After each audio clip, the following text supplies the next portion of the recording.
Moving to India, strife-hit Manipur state is starting to use its anti-drone systems to destroy rogue drones that are being used to drop explosive in civilian areas. A few such systems are being tested by the paramilitary Central Reserve Police Force. Advanced drones were used in an attack earlier this week to launch multiple rocket-propelled grenades. Officials said the drone attacks against security forces and civilians marks a significant escalation. With this, the ongoing conflict is now seeing the use of improvised rockets in the latest attack. On Saturday, fresh violence erupted in the Indian state of Manipur, killing 5 people in Jiribam district and leaving several injured. This came after security forces on Friday destroyed 3 bunkers of alleged miscreants in Churachandpur district.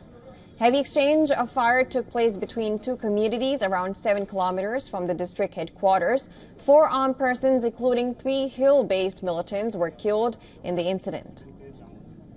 The district witnessed fresh violence despite an agreement between representatives of Meitei and Hamar communities to restore normalcy in the state.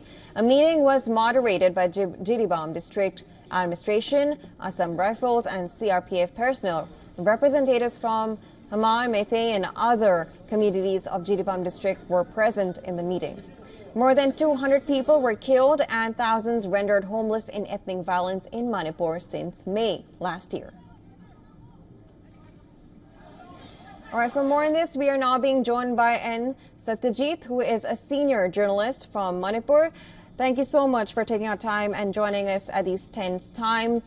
I would like to begin by asking you, since you are in Imphal, could you tell us the latest and what is happening at present? There is some developments which many describe as use of military-grade weapons, drones, missiles. I mean, these kind of weapons are used in foreign countries, in neighboring Myanmar, and so they have overthrown established regimes. So people over here are fearing a scenario where the militants, the Kuki militants, hill-based militants, they're equipped with sophisticated military system, military-grade weapons. They have drones. And if you simplify the matter, it is just like a shop or a house in the corner place being dropped from 5-6 kilometers from Red Fort area in New Delhi. So, and the other issue is such attacks are happening within the state itself. The attacks are not coming from under the country. So this is a very serious matter. The level of the new level of violence, the new level of hatred, the new level of attack. I mean, common citizens, women and children are dead. I mean, if you see the drone attack, a woman was killed. We still have to break the news to her daughter. She's still recovering. A 31-year-old Meitei woman was killed. Her daughter, she's still recovering in hospital. We have not informed her that her mother has died. And the next day, just imagine the house of a former Chief Minister of Manipur.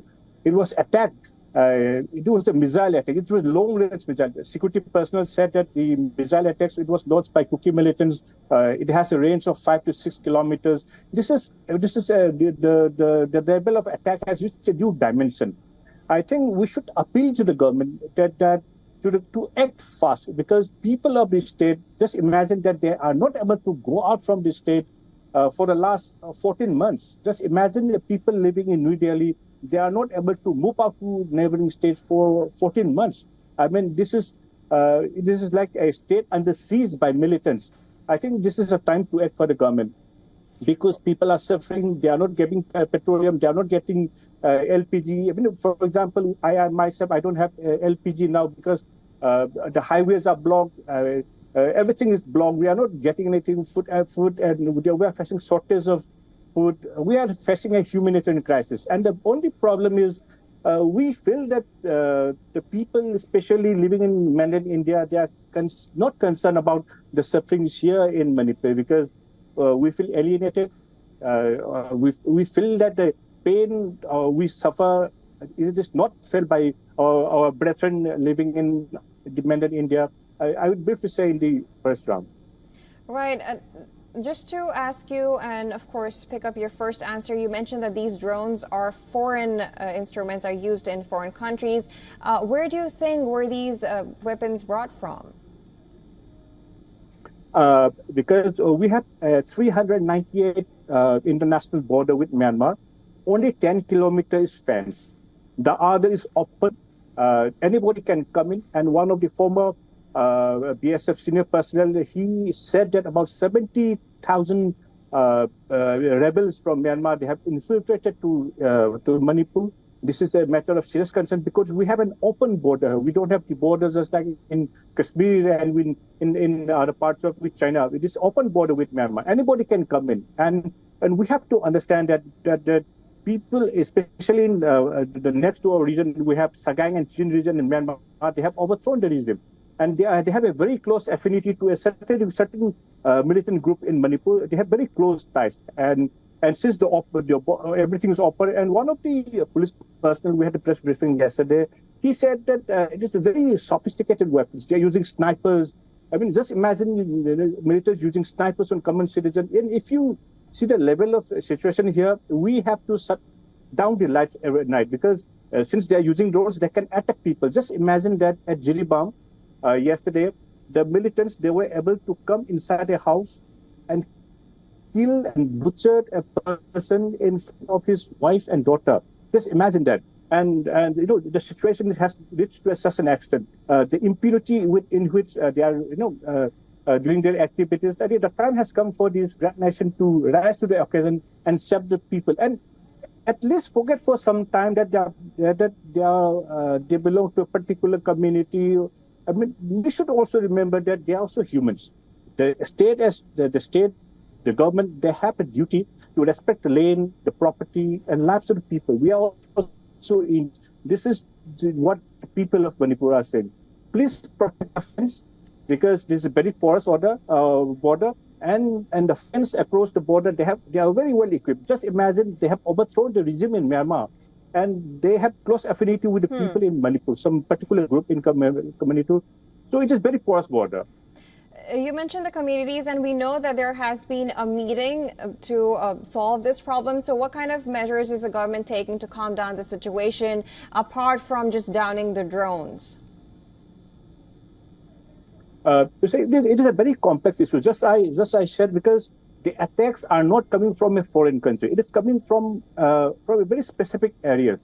What we are suggesting to the government is to sanitize the areas from where the attacks are coming. I mean, it is not a very difficult issue, but it is an executive order. I mean, it has to be done. I think someone is not taking the responsibility of conducting, of sanitizing the militants. If you remember what happened in Mumbai terrorist attack, and if you remember the parliament attack, immediate actions were taken. No action is seen on the ground here. That's the basic problem. But what the police and security personnel, they have told us that they have launched anti-drone, and they are using military choppers, and they're taking up some steps, they said. But the problem is, we want the government to crack down on those people who are murdering innocent women and children.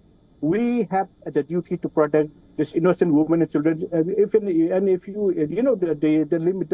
level of the scale of the problem is, we are afraid to send our children to schools. Yesterday, all schools were closed down because if you just imagine a situation where 50 drones drop with specific precision, and the level of expertise they have, the militaries, they have the level of scientific, it needs as a military expert. I mean, nobody can use the drones. It is a military grade. They have a range of 15 kilometers, and it can. And if you imagine the Manipur as such, it is not a very big state. It's very complex and budget. It's like, if you drive half an hour, it's over. The boundary is very small. So we are not sending out our children because just imagine, aerial droppings, missiles coming out. This is just like a war on innocent people. I mean, we are living in a very precarious situation.